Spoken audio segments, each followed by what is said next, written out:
Alors bonjour à toutes et à tous. Je vous propose qu'on commence cette discussion sur les enjeux de la prévention et notamment comment est-ce que le numérique et les outils numériques peuvent révolutionner les approches de prévention et les stratégies de santé publique. Nous avons le plaisir d'accueillir trois personnes aujourd'hui qui vont partager un certain nombre de points de vue et d'actions concrètes qu'ils portent aujourd'hui. Ella Gariani, qui est la co-directrice de la délégation interministérielle du numérique en santé, que je salue et que je remercie beaucoup d'être là. Merci Antoine, bonjour à tous.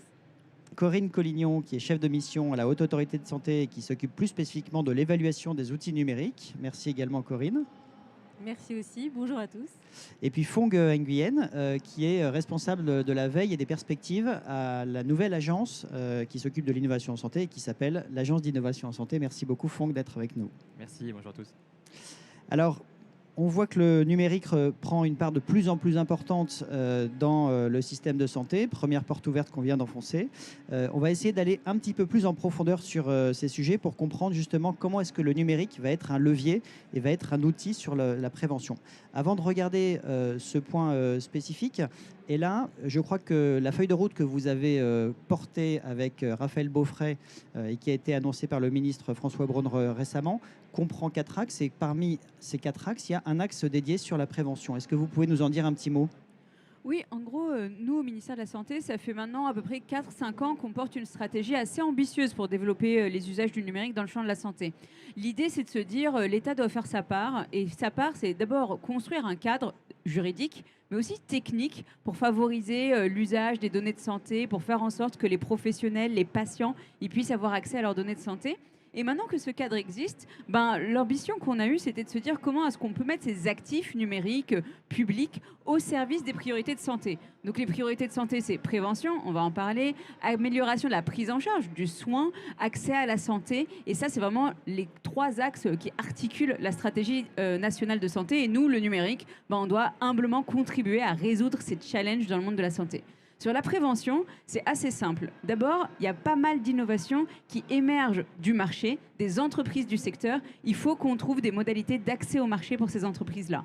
On est déjà en train de mettre en œuvre collectivement ce qu'on appelle la prise en charge anticipée des dispositifs médicaux numériques. Et ça, c'est vraiment super prometteur pour améliorer l'accès au marché des innovations qui ne sont pas encore complètement arrivés au terme de leur évaluation en termes d'essais cliniques, etc.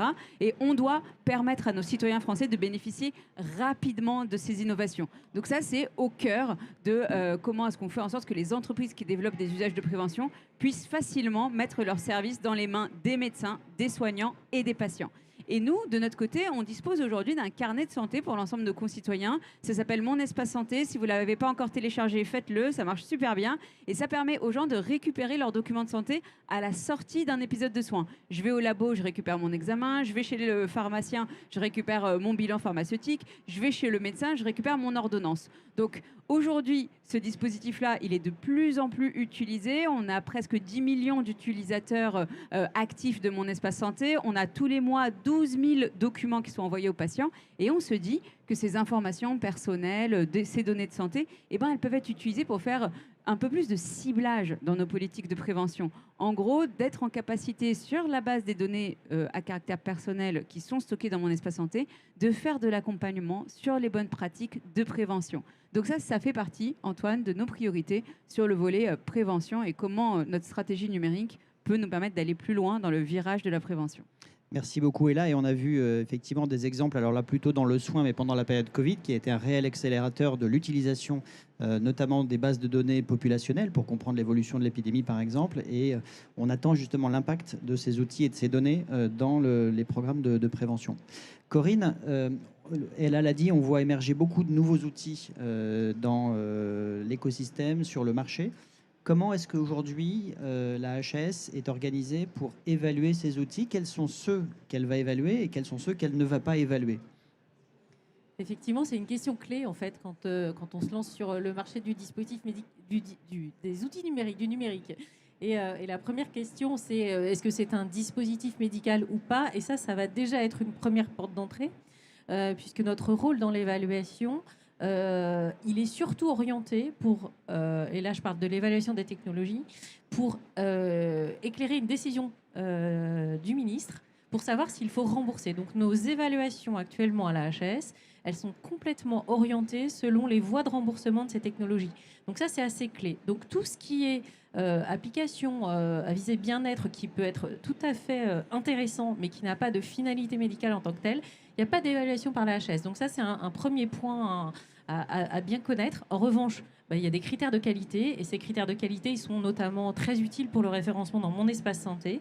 Donc les critères de qualité du contenu médical, ça, on peut émettre des recommandations, mais on n'évalue pas chacune de ces technologies. Sur le volet de ce qui a une finalité médicale, on évalue, et ça, ce sont les voies de remboursement qui existent, et ce qui est utilisé par un patient. Donc ça donne des premières clés sur la porte d'entrée, ou ce qui peut servir à mettre en relation un patient avec un professionnel de santé. Et il y a un nouveau cadre qui a été mis en place depuis quelques mois qui concerne la télésurveillance médicale. Donc on est clairement dans cet axe-là. Le prisme d'évaluation de la HAS, puisqu'on est pour le remboursement, c'est de savoir si ça a un intérêt, et si ça a un intérêt par rapport à l'arsenal disponible. Donc ça veut dire que c'est une initiative de l'industriel d'aller ou pas vers le remboursement.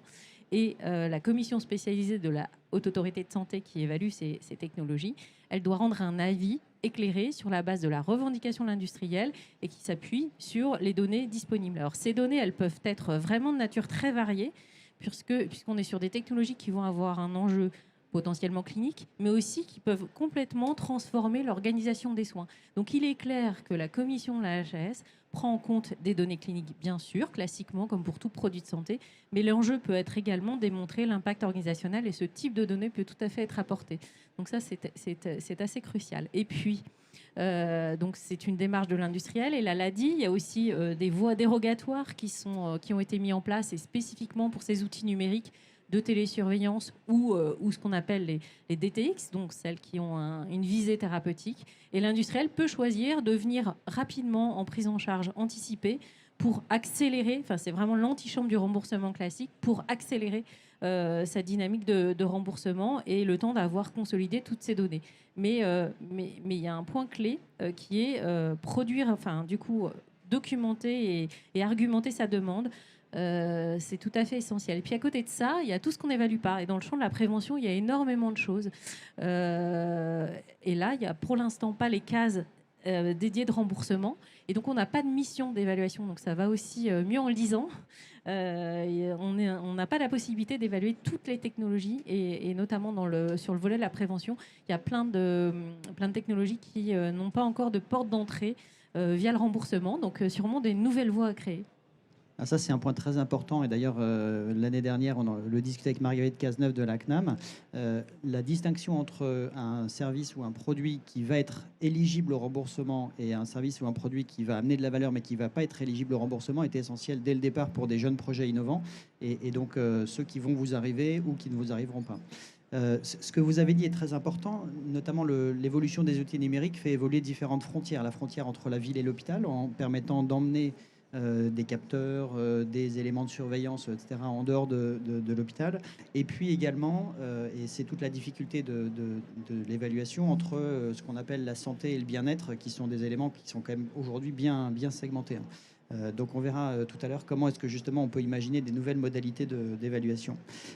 Avant de voir ce point, Fong, je voulais vous poser la question peut-être de savoir aujourd'hui pour l'AIS, comment est-ce qu'on s'empare de ces questions d'innovation et de prévention et quels sont les programmes qui sont vraiment spécifiques à ces sujets-là. Et peut-être avant, comme c'est une agence qui a été récemment créée, redonner les grandes lignes des missions de l'AIS.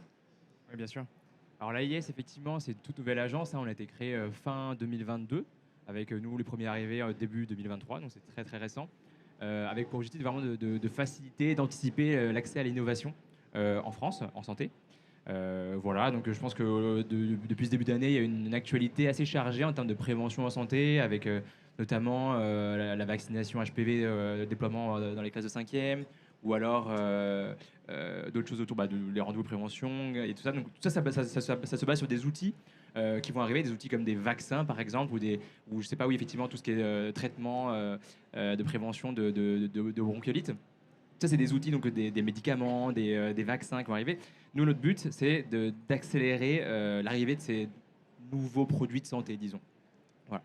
Et alors, dit comme ça, c'est très large, hein, mais on fait ça à travers de nos stratégies d'accélération au sein de France 2030, dont notamment la stratégie bioproduction biomédicaments, maladies infectieuses émergentes, le plan DM innovant, et puis la stratégie d'accélération santé numérique, qu'on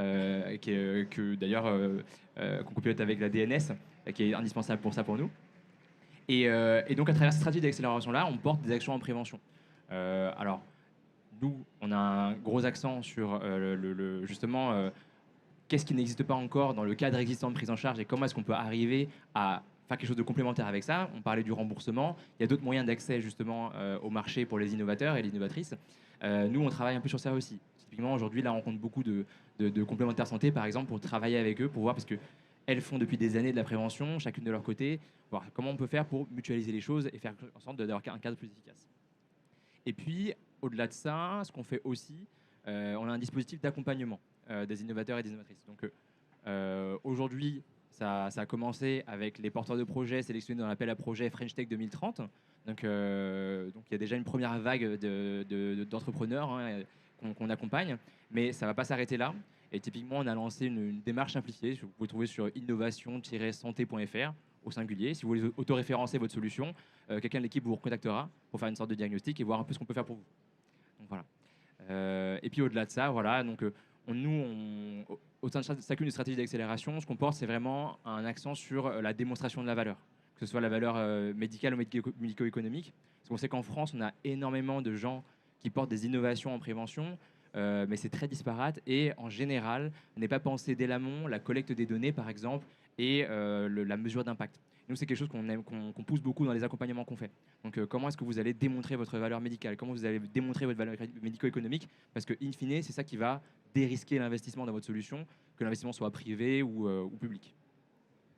Merci. Alors, c'est un élément très fort que vous avez repris. Et si on voit des nouveaux outils, des nouvelles approches, des nouvelles possibilités, on reste sur des fondamentaux qui sont essentiels, la notion de valeur ajoutée, de service médical rendu, et puis de qualité de l'évaluation qui va être absolument centrale. Et donc, un des éléments très forts, mais Corinne pourra le redire, c'est justement la pertinence et l'évaluation, la qualité de l'évaluation qui est fournie dans l'accompagnement des solutions qui sont développées. Peut-être, Ella, pour revenir avec vous sur l'axe prévention, quelles sont les premières actions concrètes que la DNS met en place aujourd'hui et quels sont les enjeux que vous identifiez dans le pilotage de ces premières actions? En gros, typiquement, tout à l'heure, Corinne parlait de l'accès au marché, l'entrée dans le droit commun de la télésurveillance. Donc là, on est en train de travailler avec les acteurs qui ont développé des solutions de télésurveillance. En gros, vous savez, dans prévention, on parle de prévention primaire, prévention secondaire. En gros, éviter que la situation médicale de la personne se détériore. La télésurveillance, c'est exactement ça. C'est faire en sorte qu'avec un meilleur suivi des symptômes de la personne tout au long de sa pathologie, qu'elle soit cardiaque, que ce soit du diabète, que ce soit une maladie rénale ou du foie, on soit en capacité de suivre l'évolution de la pathologie. Et là, pour la première fois, on a collectivement défini des parcours d'accès au marché dans la continuité d'un programme qu'on va appeler expérimental qui était étape. Et du coup, la France fait enfin l'entrée dans le droit commun de ces dispositifs de télésurveillance. Mais ce que disait Fonck tout à l'heure s'appliquera aussi à ces sujets de télésurveillance. C'est-à-dire que collectivement, on devra être en capacité de collecter les données et d'évaluer ce que ça a effectivement apporté, pas uniquement en termes de confort dans le parcours du patient, parce qu'effectivement, il a moins de rendez-vous, de rappels, parce que son parcours est mieux personnalisé du fait des informations qu'il a déclarées dans la solution de télésurveillance, mais c'est aussi une modalité pour nous de mieux évaluer l'impact médical de ces solutions de télésurveillance, et ça va être un de nos gros challenges dans les mois et les années qui viennent. Merci beaucoup. Corinne, vous l'avez dit tout à l'heure, il y a des missions d'évaluation qui sont très importantes, mais vous avez aussi un certain nombre d'outils ou de guides qui permettent justement à des solutions de s'orienter ou de se renforcer avant de rentrer dans de l'évaluation. Est-ce que vous pouvez nous en dire un tout petit mot? Oui, effectivement, dans toute stratégie, qu'il y ait une case de remboursement ou pas, il y a quelqu'un qui, à un moment donné, pour faire des choix, a besoin d'avoir une information qui est en lien avec ce qu'on attend par l'utilisation de la technologie. Donc l'objectif à la fois des évaluations quand on en fait, c'est de mettre en lumière ce bénéfice, cet intérêt. Quand on ne fait pas d'évaluation et du coup on se préoccupe de tous ces sujets qui ne rentrent pas dans le périmètre, pour savoir comment éclairer les utilisateurs, donc par exemple les médecins, mais aussi les patients, pour faire les bons choix parmi cette offre pléthorique, en fait, parfois sur certains domaines, avec des vraies pépites qu'il faut savoir détecter. Et on comprend que chacun a un peu de temps pour faire ce choix parce que le monde s'accélère. On a produit effectivement récemment un guide d'aide au choix. Et ce guide d'aide au choix, il peut être utile à plein d'acteurs. Donc on cible dans ce guide d'aide au choix les cliniciens, puisqu'on s'adressait ce guide concerne principalement tout ce qui ne fait pas l'objet d'évaluation, donc tous ces outils proposés aux industriels. Donc on s'adresse aux industriels. Mais au travers de ce guide aide au choix, vous pourrez voir qu'il y a en gros, je vais le dire comme ça, toutes les bonnes questions à se poser quand on veut s'équiper par une technologie. Donc là, il s'agissait de logiciels professionnels, mais ça peut être aussi adapté à d'autres contextes, et notamment des applications qui sont utilisées par les patients. C'est qu'est-ce que j'en attends, quel est mon besoin, comment ça va transformer ma façon de travailler si je suis un professionnel, combien ça va me coûter, mais aussi quelles sont les répercussions positives que je peux avoir. Tout ça, c'est des questions clés qui vont permettre de créer des vrais leviers et un choix éclairé de l'utilisateur futur. Donc oui, ça, c'est une première brique qu'on a construite sur tout le champ de ce qu'on n'évalue pas, parce qu'on sent bien qu'il y a un cadre de confiance à créer, en fait, vraiment des aides à mettre en place pour guider les utilisateurs. Et donc ça, c'est effectivement une première brique. Alors, cette brique, en fait, elle a aussi un effet très positif pour les industriels, parce que ça leur permet aussi de savoir quels sont les besoins d'information objectifs des cliniciens, en fait. Un clinicien à qui un industriel va proposer une offre, en fait, va se poser logiquement ces questions, et s'il a ce guide sous les yeux, il va peut-être les poser de façon systématique. Donc ça permet aussi aux industriels de se préparer à produire ces informations clés. Donc on espère que ça va aider à créer ce cadre vertueux, réciproque, pour aider à donner une impulsion sur les outils vraiment utiles. Et certains de ces outils sont donc déjà disponibles sur le site de la HAS. Voilà, ce guide d'aide au choix est déjà disponible. Après, c'est pas une fin en soi, on va ouvrir d'autres travaux, mais c'est un premier début d'accompagnement et d'aide qu'on a mis en place. Il y aura des suites. Merci. Fong, on le disait tout à l'heure, la prévention fait émerger des nouveaux outils, des nouveaux modèles et éventuellement des nouveaux acteurs. Quelle est votre vision aujourd'hui justement de cet écosystème qui bouge et qui émerge, et comment est-ce qu'on l'accompagne, et puis surtout comment est-ce que du côté de l'AIS vous voyez les enjeux en termes de santé publique du développement de ces programmes de prévention? Oui, alors c'est vrai qu'on a beaucoup parlé de produits et de solutions, d'applications, des choses comme ça. Nous, à l'AIS, effectivement, on a une vision qui va vraiment de la recherche jusqu'à l'industrialisation derrière. Donc ça va à la fois financer des projets de recherche sur tout ce qui va être déterminant de la santé, exposome, tout ce qui est One Health, etc., jusqu'à derrière l'industrialisation, la production, en fait, la construction d'usines, par exemple, de production de nouveaux tests diagnostiques. Donc ça va on prend vraiment tout le continuum. Et au-delà de ça, ce qu'on encourage également aussi, alors il y a un volet qui est peut-être moins bien connu de France 2030, qui est vraiment France 2030 régionalisé. Et ça, nous, le but, c'est vraiment de donner les outils à chaque territoire, en fait, derrière, de pouvoir agir. Donc, sur la prévention, typiquement, on est en train de voir comment est-ce qu'on peut faire pour mettre ensemble tous les acteurs d'un territoire pour parler de responsabilité populationnelle. C'est un concept un peu qu'on commence à voir arriver en France. Il y a des expérimentations en cours qui sont menées notamment par la FHF, la Fédération hospitalière de France, qui commence à montrer des résultats d'ailleurs. Et voilà, donc ces solutions qui nous intéressent, c'est comment est-ce qu'on peut équiper finalement ceux qui font du soin et de la santé en général, donc pour la prévention plus loin, d'outils pour permettre d'arriver à leur fin. Merci. Alors, des nouveaux dispositifs ont été mis en place pour essayer d'accompagner le développement des outils. Notamment, on en a parlé un petit peu tout à l'heure, le fameux PECAN. Est-ce qu'il y a des premiers enseignements des outils qui sont rentrés dans ce dispositif et des acteurs qui les ont proposés qu'on peut partager aujourd'hui ? PECAN pour tout le monde, ça s'inscrit vraiment en miroir de ce que nos collègues allemands ont initié sous le signe DIGA.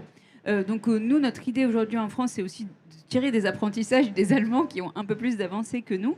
Nous, aujourd'hui, en gros, pour pouvoir rentrer dans un dispositif tel que Pécan, il faut déjà qu'on arrive à publier les arrêtés sur la tarification qui ne sont pas encore sortis. Donc, on n'a pas beaucoup de recul pour pouvoir faire des recommandations ou des retours d'expérience pour les acteurs. Par contre, ce qui est sûr, c'est que, aujourd'hui, la documentation, elle est assez fiable et stable pour les acteurs qui veulent s'intéresser et se pencher dans ce dispositif-là.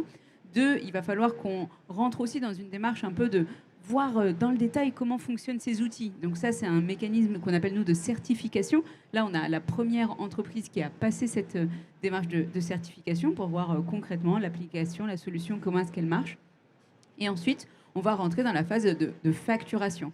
Et il y a un sujet sur lequel on va devoir collectivement craquer des choses qui sont un peu nouvelles, c'est comment est-ce qu'on fait en sorte que ces dispositifs nouveaux, dont on a la conviction que ça peut apporter quelque chose à notre modèle de santé, et ben les prescripteurs en prennent connaissance. Et donc là-dessus, on va devoir un peu tester ensemble de nouvelles modalités, de faire connaître aux professionnels de santé prescripteurs les innovations numériques dans le champ de la santé, les dispositifs médicaux qui sont remboursés dans le cadre de la prise en charge anticipée. Et peut-être pour rappeler que c'est quand même un dispositif qui est tout à fait innovant, puisque habituellement on avait l'habitude d'avoir des phases d'évaluation qu'on complétait, qu'on validait et puis qu'on engageait ensuite dans des logiques de remboursement. Aujourd'hui, le système Pécan dit on a suffisamment de données même si les évaluations ne sont pas complètes, mais on peut ouvrir du remboursement de façon temporaire pendant une durée d'1 an. Le temps de terminer son évaluation. Et donc, c'est une ouverture des modèles d'évaluation et d'expérimentation. Alors, effectivement, dans Pécan, prise en charge anticipée, la commission de la HS juge sur le potentiel. Et le potentiel d'après les premières données, donc ça, c'est les textes qui le disent, d'après les premières données. Ça veut dire que l'étude pivot, elle n'est pas forcément encore disponible. En revanche, c'est une prise en charge d'1 an, donc ça va très vite. Il faut le savoir, il faut anticiper la suite, parce que ce qu'on veut, c'est des success stories.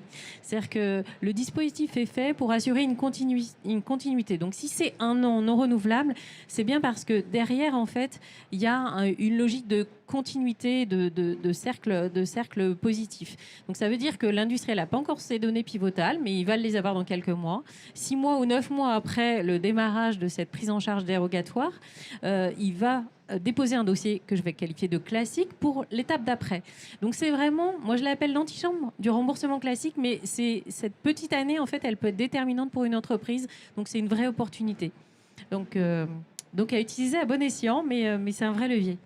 Absolument. Et on avait eu là aussi l'année dernière la discussion sur la possibilité d'avoir ce type de dispositif. Ils existent maintenant et donc c'est vraiment quelque chose qu'il faut mettre en avant. Je sais que vous passez beaucoup de temps à l'expliquer, à le montrer. C'est vraiment très important que la France se dote de ces outils. Et j'ajouterais que c'est en route. On a reçu les premiers dossiers. La CNEDIMS, elle est tout à fait opérationnelle et elle a rendu les premiers avis. Donc les suivants vont suivre. Voilà. Et puis ces avis, ils vont aussi faire comprendre aux industriels comment la commission raisonne.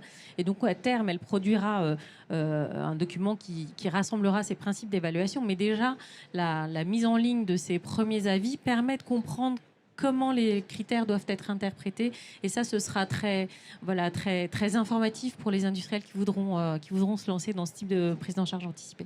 Merci beaucoup.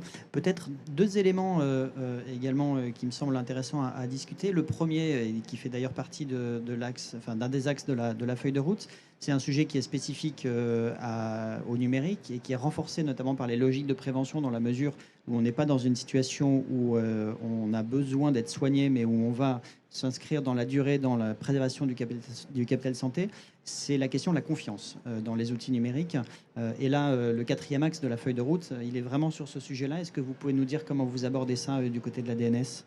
En gros, le numérique, il n'a pas attendu avant de rentrer dans le champ de la santé. C'est des dispositifs, des usages qui se sont beaucoup multipliés ces 10-15 dernières années. Et pour autant, on continue à sentir, à entendre parfois des frilosités du côté des patients, du côté des soignants. Parce que très concrètement, c'est une démarche qui s'est déployée un peu tous azimuts. Et quand on voit la transformation que ça a apporté dans nos modalités de communication, dans nos modalités de déplacement ou dans nos modalités de travail, on se dit qu'est-ce que ça va faire au monde de la santé. Donc cette inconnue, elle peut apporter énormément d'incertitudes. Et c'est pour ça que nous, depuis 2019, on essaye de porter une sorte de cadre commun pour dire la France, elle doit se saisir de cette opportunité, elle ne doit pas la subir. Et pour se saisir de ça, il faut qu'on se dise de quoi est-ce qu'on a envie, qu'est-ce qu'on veut que le numérique apporte à notre secteur de la santé, et notamment dans quel cadre est-ce que ces nouveaux services et usages ils vont s'inscrire.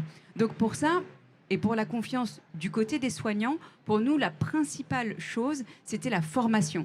Il fallait qu'on soit en capacité de faire en sorte que les professionnels de santé, quels qu'ils soient et quel que soit leur cursus, aient dans leur protocole, dans leur cursus de formation, un module sur le numérique en santé, où on leur explique les enjeux cyber, l'impact sur leur pratique, qu'est-ce que c'est que la télésanté.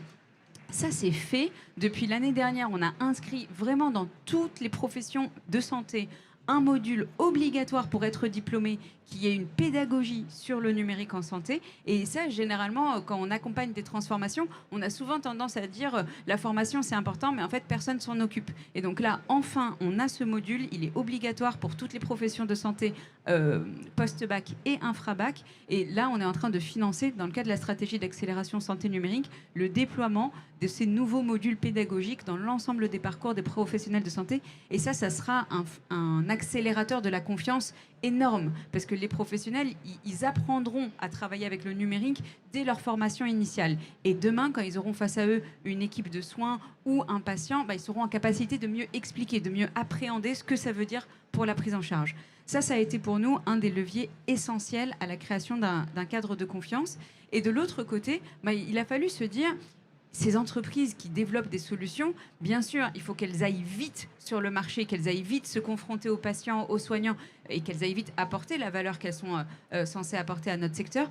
Mais il faut qu'avec le collègue de la HAS, avec les collègues de l'Agence du numérique en santé, on sache ce qui se passe sur le marché français en termes de numérique en santé, sur l'évaluation clinique, sur l'apport en termes d'amélioration du service médical rendu, mais aussi sur le fonctionnement technique de ces applications. Et donc on définit ensemble des règles techniques de comment est-ce que la solution doit marcher, des règles de sécurité, parce que la confiance, ça marche aussi par la sécurité. Quand on entend parler de nos systèmes d'information qui se font attaquer à l'hôpital par des cyberattaques, nos concitoyens, c'est normal qu'ils se posent des questions. Que deviennent mes données? Qu'est-ce que je peux faire pour, entre guillemets, les récupérer? Et donc, nous, on doit prendre en compte ces considérations dans le développement du numérique en santé.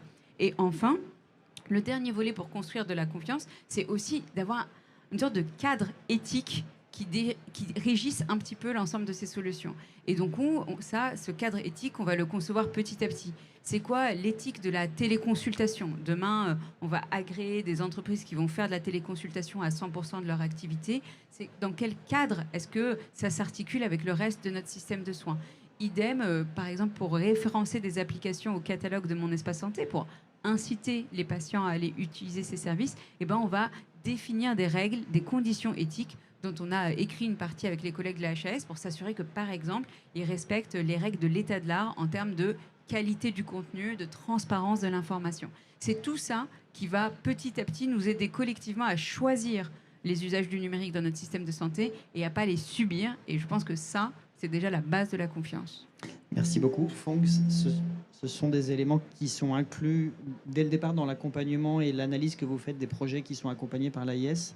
Oui, complètement. Et puis, alors, ces aspects de formation sont très importants pour nous. En complément, par exemple, on a une action qu'on appelle dans le jargon l'AMI-CMA, elle appelle la manifestation d'intérêt, compétences et métiers d'avenir. Voilà, je l'ai dit. Et en gros, on finance, par exemple, la création de formations au réglementaire en santé, par exemple, où on voit qu'un des goulots d'étranglement pour l'accès à l'innovation en santé, et en particulier en prévention, c'est tout ce qui est délai d'évaluation par les organismes notifiés, par exemple pour le marquage CE, des choses comme ça. Et ça, en fait, il manque de personnes. Donc, c'est un exemple, mais c'est genre par ces petites actions qu'on arrive à derrière, en fait, accélérer un peu tout l'écosystème. Merci. Alors, on a vu à travers vos prises de parole qu'il y avait une vraie ambition, une vraie méthodologie, des vraies approches pour développer justement le numérique de façon large et plus spécifiquement dans la prévention. Peut-être en un ou deux mots, de façon très synthétique pour terminer cette table ronde.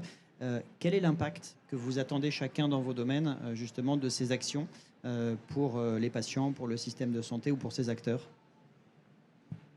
Dans l'ordre que vous voulez. Moi, je peux commencer si vous voulez. Humblement, nous, notre idée, c'est de se dire, là, notre société va changer dans les mois, les années qui viennent, et avec énormément d'incertitudes sur la trajectoire que ça va prendre. Et pour nous, notre conviction, c'est de se dire le numérique doit apporter à notre système de santé un mode de résilience. Pour ça, il doit mettre le patient au centre. Et tous les actifs numériques qu'on doit construire doivent être à la main des citoyens. Pour ça, il faut que nos entreprises elles soient responsables, qu'elles soient engagées, qu'elles soient au contact des acteurs de la régulation de cet écosystème. Et donc, nous, à notre humble niveau, c'est ce qu'on essaye de faire, c'est de définir le cadre dans lequel le numérique va pouvoir apporter de manière pérenne des moyens de répondre aux enjeux de notre système de santé de demain. C'est vraiment ça ce qu'on essaye de faire. Merci, Corinne. Moi, j'aurais un mot qui est efficience. On sait qu'on est dans une situation de tension de nos soignants, etc. Pour moi, le numérique, ça n'est pas le levier, mais c'est un des leviers, mais c'est un des leviers importants. Donc, ça va nous permettre de construire, et il y a une vraie révolution qui s'opère dans notre système de soins, ça va nous permettre de construire un système plus efficient, avec des moyens que j'espère augmenter, mais en tout cas d'optimiser, de remettre les ressources médicales à leur bon niveau. Donc pour moi, c'est l'efficience, le maître mot de tout. Merci. Bon, je ne vais pas être très original, du coup ça va être l'efficience aussi, si je donne un mot, mais c'est vrai que le ministre l'a dit récemment, hein, on a un système de santé qui est incroyable, mais qui est fragile. Et on a vraiment cet enjeu. Alors on l'a vu dans d'autres secteurs que la santé, le numérique a vraiment permis énormément d'économies d'échelle, par exemple, ou même qui a permis d'accélérer le déploiement de beaucoup de choses. Et donc nous, c'est ce qu'on espère aussi pour la santé. Donc voilà. Merci. Effectivement, Franck, tu l'as redit, le ministre de la Santé et de la Prévention est extraordinairement impliqué sur ces sujets-là et pousse toutes vos actions respectives. On se retrouvera, j'espère, dans les prochains mois ou dans les prochaines années pour voir justement quel est le bilan qu'on peut porter. En tout cas, un très très grand merci de votre présence, de tous ces éléments partagés et excellente journée. Merci à tous et à toutes. Merci. Merci.